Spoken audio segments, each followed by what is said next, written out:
Ele está ali, mas já não sente o chão. O corpo caiu, mas a alma permanece de pé. Perdido em silêncio, ele se pergunta: o que eu fiz? Para onde eu vou agora? Essa é uma das perguntas mais difíceis e mais dolorosas que alguém pode carregar. O que acontece com a alma da pessoa que tira a própria vida? Ela é condenada? Pode ser perdoada? Existe misericórdia até nesse momento? Durante séculos, o silêncio sobre esse tema foi ensurdecedor.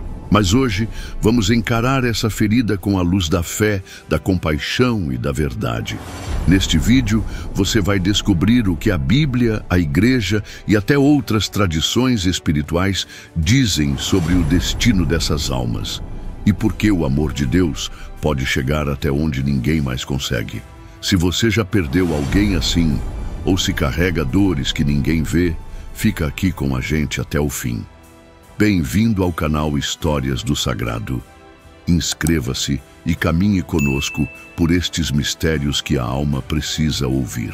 Há dores que gritam, mas em silêncio. Elas não sangram, não mancam a pele, não chamam atenção, mas corrói por dentro, de forma invisível, implacável e muitas vezes mortal. A alma que pensa em desistir não quer a morte, ela quer alívio. Quer que o peso suma, que a angústia cesse, que o coração respire. Mas o que ela encontra? Silêncio, tabu, rejeição. Nas famílias, o assunto vira sombra. Nas igrejas, muitas vezes, uma palavra que não pode ser dita. Por que temos tanto medo de olhar para essa dor? Por que fingimos que ela não existe até que seja tarde demais? O silêncio, que deveria proteger, se torna uma cela. E dentro dela, muitos desistem não porque querem morrer, mas porque acreditam erradamente que não há mais esperança. Você está fraco, falta fé, é pecado. Quantos ouviram isso, enquanto gritavam por dentro? Quantos esconderam seus pensamentos por medo do julgamento? A alma que pensa em desistir não precisa de rótulo. Ela precisa de mãos estendidas, de olhos que veem, de ouvidos que ouvem. É por isso que este vídeo existe, não para julgar, mas para romper o silêncio. Porque sim, o silêncio pode ser mais letal do que o pecado, e a omissão mais grave que a queda. Cristo nunca desviou o olhar da dor. Ele desceu até o inferno humano para resgatar os que estavam à beira. Talvez você esteja aqui por causa de alguém que se foi, ou talvez porque já pensou em ir também. Seja como for, este caminho é para você, porque Deus vê o que ninguém vê, e onde o mundo julga, Ele acolhe. Mais à frente veremos o que a Bíblia diz, o que a Igreja ensina e o que o coração humano revela quando passa por esse vale. Mas antes de tudo, precisamos reconhecer: há dores que só o céu entende, e há almas que só serão salvas quando forem escutadas. A Bíblia, em seu silêncio, também fala. Não há um mandamento explícito contra o suicídio, mas há uma trilha de luz, de dor e de misericórdia, que revela como Deus olha para a vida e para quem pensa em desistir dela. Não matarás. Esse mandamento dado a Moisés não distingue entre matar o outro ou a si mesmo. A vida é dom sagrado, confiado. Não somos donos. Somos guardiões do sopro que recebemos do Criador. Mas mesmo esse mandamento está envolto em compaixão, não em condenação. A Escritura revela que a vida é dom absoluto. O Salmo 139 proclama: Tu formaste o meu interior. Tu me teceste no seio de minha mãe. Maravilhosas são as tuas obras. Deus vê cada alma como obra-prima. Não importa o quão ferida ela esteja. Porém, ao mesmo tempo, a Bíblia nunca se furta de mostrar a dor humana. Ela não esconde os abismos da alma. Ela não silencia os desesperos. Em vez disso, os transforma em oração. Jó amaldiçoa o dia em que nasceu. Jeremias deseja nunca ter deixado o ventre. O próprio Jesus, no Getsêmani, sua sangue e diz: Minha alma está profundamente triste até a morte. A Bíblia não ignora a dor, ela a abraça sem medo. E quando olhamos para os que caíram, a resposta não é exclusão, é redenção. A mulher adúltera, o ladrão na cruz, o traidor arrependido. Em nenhum deles, Deus perguntou: por que você fez isso? Mas sim: você quer viver? Você confia em mim? É por isso que, embora a Bíblia valorize a vida como um presente inegociável, ela nunca fecha as portas para quem a perdeu de vista. Não há versículo que diga: quem tira a própria vida está condenado. Mas há muitos que dizem: o Senhor é misericordioso e compassivo, lento para a cólera e rico em amor. Salmo 103. A Bíblia ensina, sem dizer com todas as letras, não é o último gesto que define uma alma. É o olhar de Deus sobre toda a sua história. No próximo passo desta peregrinação espiritual, veremos dois personagens bíblicos cujas mortes levantam uma pergunta incômoda: Sansão e Judas, mártir ou suicida, traidor ou desesperado. O que suas mortes podem nos ensinar sobre julgamento e esperança? Há mortes na Bíblia que causam silêncio, não porque faltam palavras, mas porque o mistério é grande demais. Sansão, último dos juízes de Israel, empurra as colunas do templo e morre junto com seus inimigos. Foi suicídio ou foi sacrifício? Ele orou antes do ato, pediu força a Deus, e o Senhor lhe concedeu. Seria Deus cúmplice de um suicídio? Ou estaria ali, recebendo o último ato de um homem que já não tinha mais nada, exceto sua fé? A Igreja, ao longo da história, sempre teve dificuldade de classificar essa morte, mas nunca ousou chamá-la de condenada. Depois temos Judas, a sombra mais pesada entre os 12. Ele trai, se arrepende, mas não volta, devolve as moedas, confessa o pecado e se enforca. Morre sem ouvir a palavra que Pedro escutou: tu me amas? Judas foi traidor, mas também foi homem, e há quem diga que ele poderia ter sido perdoado se tivesse esperado até amanhã, se tivesse corrido ao Calvário, mas ele não suportou a própria culpa. E aqui está o abismo entre os dois. Sansão morreu em luta, Judas em desespero. Um olhou para Deus, o outro só para si mesmo. Mas mesmo assim, quem pode dizer o que Deus viu naquele último instante? Quantos suspiros de arrependimento cabem entre o nó da corda e o último batimento do coração? A tradição da Igreja nunca canonizou Sansão, mas também nunca o condenou. E quanto a Judas, ele se tornou símbolo, não de um homem perdido, mas de uma escolha que todos podemos fazer: esperar por Cristo ou se entregar ao desespero. Talvez a pergunta não seja onde estão Sansão e Judas, mas e se fosse eu? O que eu teria feito? Comente aqui. Você acredita que Judas poderia ter sido salvo se tivesse pedido perdão? Seu comentário pode iluminar alguém que está lutando agora. Durante séculos, a Igreja guardou silêncio diante do suicídio. Mas não era o silêncio da indiferença, era o silêncio do luto e do temor. Na Idade Média, os que tiravam a própria vida eram enterrados fora dos muros do cemitério, sem missa, sem velas, sem despedida. Acreditava-se que esse ato encerrava a alma fora da misericórdia divina. Mas será que era uma sentença ou um grito de ignorância diante de um sofrimento não compreendido? A Igreja nunca afirmou com autoridade definitiva que todo suicídio condena. O que ela sempre afirmou é que a vida é sagrada e que tirar a própria vida é um mal, mas nem sempre um pecado mortal, se houver sofrimento profundo, medo ou perturbação psíquica. O Catecismo da Igreja Católica diz com clareza: a responsabilidade pode ser diminuída ou mesmo suprimida por perturbações psíquicas graves, angústia ou temor grave. E no parágrafo seguinte, uma chama se acende. Não se deve desesperar da salvação eterna das pessoas que se mataram. Deus pode, por caminhos que só Ele conhece, oferecer-lhes a ocasião de um arrependimento salutar. Essa é a voz da Igreja hoje, misericordiosa, atenta, redentora. Ela não fecha as portas da salvação. Ao contrário, ela espera com velas acesas por aqueles que talvez tenham apagado a própria luz. E mais, a Igreja reconhece o sofrimento mental como uma realidade profunda. Ela acolhe a psicologia como aliada. Sabe que há dores que ultrapassam a razão, que deformam o juízo, que empurram a alma para o abismo sem que ela perceba.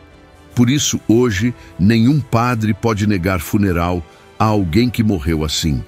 Pelo contrário, é nesses casos que a Igreja precisa estar mais presente, mais amorosa, mais maternal, porque talvez quem caiu não era culpado, mas cansado, e o que parecia um pecado, Deus talvez tenha visto como um pedido de socorro.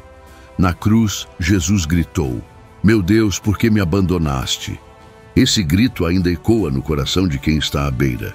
E a Igreja, como esposa do crucificado, deve ser a primeira a escutar. A pergunta arde como fogo na alma de quem ficou. Será que ele foi salvo? Será que ela teve uma chance? E a resposta, ainda que envolta em mistério, tem um nome: Jesus Cristo. Na cruz, o Filho de Deus se uniu ao sofrimento humano até o extremo. Sentiu o abandono, provou o desespero, mas mesmo no silêncio do Pai, ele se entregou e redimiu até os que não conseguiam mais acreditar. Quem nos separará do amor de Cristo?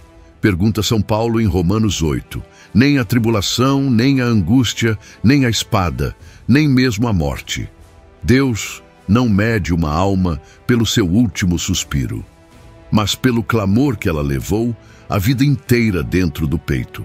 E esse clamor, mesmo sufocado, é ouvido por ele, porque o Cordeiro não veio para os sãos, mas para os doentes.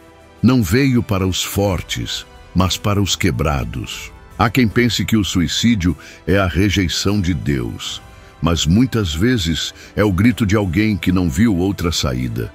E Deus conhece os bastidores do coração. Ele sabe o que o desespero escondeu. A salvação, então, não é impedida por um ato, quando esse ato é fruto de dor, confusão ou doença. A misericórdia divina é mais rápida que a queda, mais forte que o nó, mais poderosa que a morte. Não há doutrina que possa medir o instante exato em que Deus toca a alma. Mas há esperança, porque Cristo desceu até os mortos. Ele entrou nas trevas para buscar quem ali se encontrava. Se você crê que o amor de Deus é mais forte que o desespero, comente: Cristo é maior que a dor. Seu testemunho silencioso pode ser resposta para uma alma aflita. Há um engano terrível que se esconde nas noites escuras da alma. A ideia de que nossos sentimentos determinam quem somos e o que merecemos. Mas o que sentimos, por mais profundo que pareça, não tem a última palavra. A dor, quando não compreendida, distorce a realidade. Ela embaralha os sentidos, escurece a fé, faz parecer impossível o que na verdade está a um passo. E nesse escuro, muitos acreditam que Deus se foi, que o céu se fechou, que o amor acabou. Mas Deus não se ausenta porque estamos confusos. Ele não se retira quando perdemos a clareza. Ao contrário, é nesse exato momento que ele mais se inclina, como um pai que se abaixa para escutar o choro do filho. Santo Inácio de Loyola ensinava: na desolação nunca se tome decisões, porque a desolação mente. Ela diz que você está só, quando na verdade está cercado. Ela diz que acabou, quando o plano de Deus apenas começou. A dor intensa pode turvar até o juízo moral, e isso, segundo a Igreja, pode diminuir a culpa ou até anulá-la. Não por conivência, mas por compaixão, porque Deus não julga a aparência, nem o ato isolado. Ele julga o coração, e só Ele vê com clareza o que ali existe. Há uma diferença espiritual profunda entre culpa e arrependimento. A culpa paralisa, esmaga, grita: não há perdão. Já o arrependimento se volta para o alto, mesmo tremendo, e diz: ainda dá tempo. Mas e se o tempo acaba antes da súplica? E se a alma cai sem forças para pedir perdão? Mesmo assim, a misericórdia não desiste, porque há orações que nascem no último segundo, lá onde só Deus escuta. O catecismo nos lembra que a responsabilidade por um ato pode ser diminuída por perturbações psíquicas graves. Ou seja, quando a dor desfigura a alma, Deus não a condena, Ele a compreende. E mais, Ele a reconstrói no silêncio eterno do seu amor. Quantos se julgam perdidos porque sentem demais, porque choram demais, porque não conseguem orar com clareza? Mas talvez o choro seja a oração. Talvez o desespero seja, sem saber, um pedido de socorro. A eternidade não será construída com base nos nossos piores momentos, mas sim com o olhar de Deus sobre toda a nossa história. E esse olhar vê luz onde ninguém mais vê. Portanto, se hoje você sente que não vale nada, saiba, você não é o que sente. Você é o que Deus viu quando te criou. E esse olhar permanece, mesmo nas trevas mais profundas. Mergulharemos em uma visão espiritual paralela, que também tenta responder o destino das almas que se suicidam. O espiritismo e o enigmático Vale dos Suicidas. Mas o que há ali? E será que a esperança também chega até esse vale? Há visões espirituais que tentam responder o que a fé nem sempre ousou perguntar em voz alta. O espiritismo, especialmente em sua vertente kardecista, oferece uma narrativa intensa e simbólica para o destino das almas que tiram a própria vida, o chamado Vale dos Suicidas. Segundo relatos mediúnicos, como os contidos no livro Memórias de um Suicida, atribuído ao espírito de Camilo Castelo Branco e psicografado por Ivone do Amaral Pereira, esse lugar sombrio e espiritual seria uma espécie de zona de expiação, onde as almas permanecem em perturbação, até que estejam prontas para recomeçar. Ali, segundo esses relatos, reina a confusão, o arrependimento, o isolamento e o eco constante da última decisão. Mas essa visão é castigo ou é um processo de reconciliação interior? No Espiritismo, não se trata de condenação eterna, mas de aprendizado contínuo. Cada espírito, segundo essa doutrina, enfrenta as consequências de suas escolhas, não por punição, mas para despertar a consciência. A ideia do umbral, esse espaço intermediário entre o céu e a regeneração, está presente. E o chamado Vale dos Suicidas seria uma das regiões mais densas dessa zona espiritual. Um ambiente simbólico, onde a alma enfrentaria sua própria dor refletida, reconhecendo o impacto do seu ato sobre si e sobre os outros, como preparação para uma nova missão terrena. É uma visão de justiça pedagógica, de reparação, mas também profundamente angustiante. Para o católico, essa explicação pode parecer estranha, mas também pode ser compreendida como uma tentativa humana de dar sentido ao sofrimento e ao valor da vida. A diferença é que na fé cristã, a salvação não vem por repetição de vidas, mas pela graça, e essa graça pode agir num milésimo de segundo. Ainda assim, escutar essas narrativas com humildade pode ser útil, não para adotá-las, mas para perceber que há nelas uma intuição comum. Toda vida tem valor. Toda alma clama por justiça e por redenção. Talvez esse vale descrito simbolize, na verdade, o estado da alma afastada de Deus, ferida, sem luz. Algo semelhante ao que São João da Cruz chamou de noite escura da alma. Mas ao contrário da visão espírita, a fé católica crê que a luz da ressurreição pode romper essa noite, de forma definitiva. Seja qual for a tradição, a pergunta permanece: pode uma alma marcada pelo desespero reencontrar a luz? Se você acredita que nenhuma alma está além do alcance da misericórdia de Deus, escreva nos comentários. A luz ainda pode chegar. Sua fé pode ser o fio invisível que impede alguém de cair. Nem sempre a alma que deseja morrer é fraca. Às vezes, é santa, porque até os escolhidos de Deus passaram por vales tão escuros que desejaram o fim. Veja Elias, o profeta do fogo, o homem que desafiou reis e falsos deuses. Depois de um feito glorioso no Monte Carmelo, ele foge. Sozinho, faminto, deita-se sob um arbusto e diz: "Basta, Senhor, tira minha vida." 1 Reis, capítulo 19, versículo 4. Ele não queria morrer por incredulidade, mas porque sentia que não havia mais sentido, nem força, nem saída. E o que Deus faz? Não o repreende, não o abandona. Envia um anjo, um pão, água, descanso. Antes da repreensão, vem o cuidado. Moisés, o libertador do povo, também fraquejou. Números 11 revela o desespero do líder diante da ingratidão de Israel. "Se é assim que me tratas, mata-me." Um clamor nu, sem adorno, mas que o Senhor escuta, sem condenar. E a Jó, o homem justo, provado até o limite. Ele amaldiçoa o dia em que nasceu. Deseja não ter saído do ventre. Pergunta a Deus se a existência vale a pena. E mesmo assim, Deus o escuta. E no fim, o restaura. Jeremias, o profeta das lágrimas, diz: "Maldito o dia em que nasci. Por que saí do ventre materno?"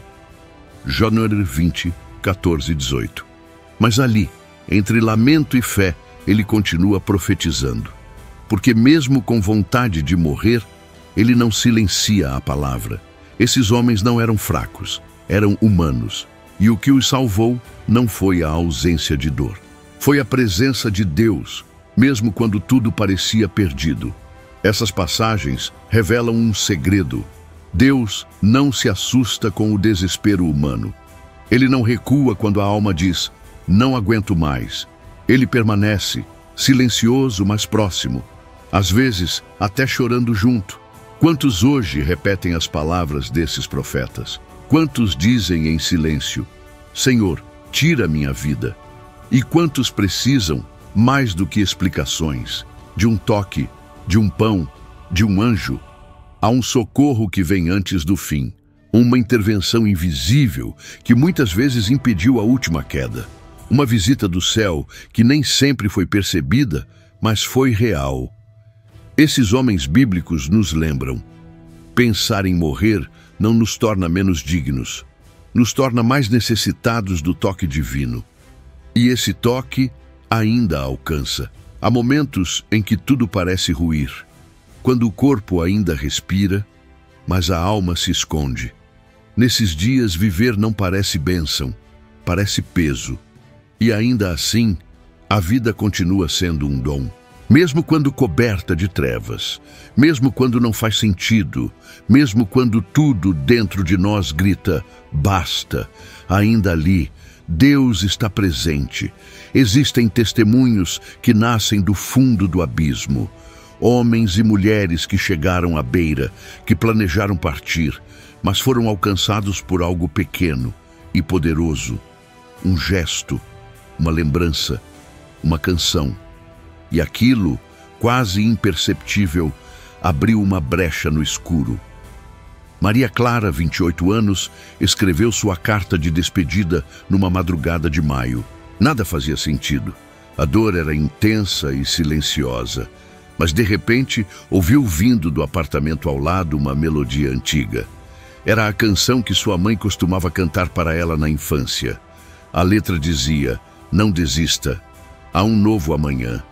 Ela caiu de joelhos, chorou como nunca e decidiu esperar mais um dia. Esse dia se tornou outro. Depois, mais um. Hoje, ela é voluntária num centro de acolhimento emocional. A dor não desapareceu, mas encontrou sentido. Quantas histórias assim existem? Quantas almas ainda caminham entre nós porque alguém falou na hora certa? Ou porque Deus, silenciosamente, tocou onde ninguém mais podia? O milagre, às vezes, não está em mudar tudo, está em continuar, em respirar de novo, em colocar os pés no chão, mesmo sem força. Isso, aos olhos do céu, já é heroísmo. Deus nunca prometeu uma vida sem lutas, mas Ele jurou: estarei convosco todos os dias, até quando não sentimos, até quando tudo parece ausente. O socorro de Deus muitas vezes vem disfarçado, num abraço, numa ligação inesperada, numa frase que surge do nada, ou até, neste vídeo, é o sussurro da eternidade invadindo o agora. Se você escuta isso e sente algo dentro de si estremecer, talvez seja o sinal que você pediu. Talvez Deus esteja dizendo: você ainda é meu, e ainda há algo belo reservado para a sua história. Buscar ajuda não é vergonha, é coragem, é sinal de que a esperança ainda respira. Não estamos sós. O cristianismo é comunhão, e ninguém se salva sozinho. Lembre-se, o desespero grita, mas mente, já a fé sussurra, e uma alma só precisa de um sopro para se reerguer. Mesmo quando tudo parece desmoronar, viver ainda é uma escolha sagrada, porque a vida, mesmo ferida, continua sendo dom eterno, e cada batimento é uma nota que o céu escuta. Se ao menos uma pessoa ouvir essas palavras e decidir continuar, então já valeu a pena. Porque na contabilidade do céu, uma alma vale mais do que o mundo inteiro. Quando o corpo cessa, a alma desperta. Mas desperta para quê? Para quem? A igreja ensina que no instante da morte, cada alma se depara com a verdade. Não com uma lista de pecados, mas com um olhar que penetra tudo, que revela tudo, que ama, mesmo no julgamento.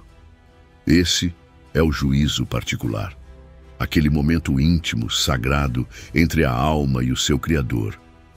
Não há ruído, não há desculpas, não há máscaras, mas há misericórdia e a verdade. O que muitos místicos e santos descrevem sobre esse momento é de uma beleza terrível. Terrível, porque revela toda a nossa pequenez. Belo, porque revela todo o amor de Deus. Santa Faustina, em seu diário, relata que as almas, ao morrer, veem sua vida inteira diante dos olhos, mas não com julgamento humano, e sim com luz divina. E que mesmo as que cometeram grandes pecados, se têm um fio de arrependimento, são abraçadas pela misericórdia. Mas, e aquele que tirou a própria vida? Ele teve tempo de se arrepender? Ele foi julgado apenas por esse último ato? A resposta, ninguém na terra pode dar com certeza. Mas a igreja, com a humildade de quem caminha entre o visível e o invisível, diz: não se deve desesperar da salvação eterna das pessoas que se mataram, porque Deus é capaz de agir no intervalo entre o último suspiro e a eternidade. Ele pode tocar a alma num lampejo, como o pai que corre ao encontro do filho, mesmo que ele esteja caído. Há relatos impressionantes de experiências de quase morte, pessoas que tentaram se matar e voltaram. E ao voltarem, relataram ter sido envolvidas por uma luz imensa, não uma luz de condenação, mas de acolhimento, uma presença que dizia: você é amado, eu ainda tenho algo para você. A alma, ao deixar o corpo, busca descanso, busca sentido, busca justiça, mas acima de tudo, busca Deus, mesmo que tenha passado a vida sem saber. E o que Deus oferece, oferece o que sempre ofereceu: a cruz, o perdão, a eternidade. Não porque a alma mereça, mas porque Ele é amor. Isso não significa que todos serão salvos, independentemente de suas escolhas, mas significa que ninguém está excluído da possibilidade de salvação, mesmo aqueles que partiram em desespero. Talvez, naquele instante entre o abismo e a luz, a alma tenha chorado como Pedro: Senhor, tem piedade de mim. E talvez isso tenha bastado. Não sabemos os caminhos da misericórdia, mas sabemos que ela é infinita e que Cristo não desiste de ninguém. Por isso, diante do mistério da morte, o cristão não se cala, mas também não sentencia. Ele ora, ele espera, ele confia. Se você perdeu alguém dessa forma, confie. Reze, ofereça missas, entregue essa alma à misericórdia que julga com verdade, mas também com ternura. E se você está vivo, saiba, sua alma ainda está buscando. E o que Deus oferece é mais do que consolo, é redenção, é recomeço, é a promessa de que o fim nunca é o fim. Comente, eu creio na promessa. Se Deus falou com você neste vídeo, compartilhe este conteúdo com quem está no escuro. Pode ser a única vela acesa naquela alma. E se deseja continuar caminhando por estes mistérios, inscreva-se no canal Histórias do Sagrado. Aqui, cada vídeo é uma janela entre o céu e a terra, e você nunca caminha sozinho.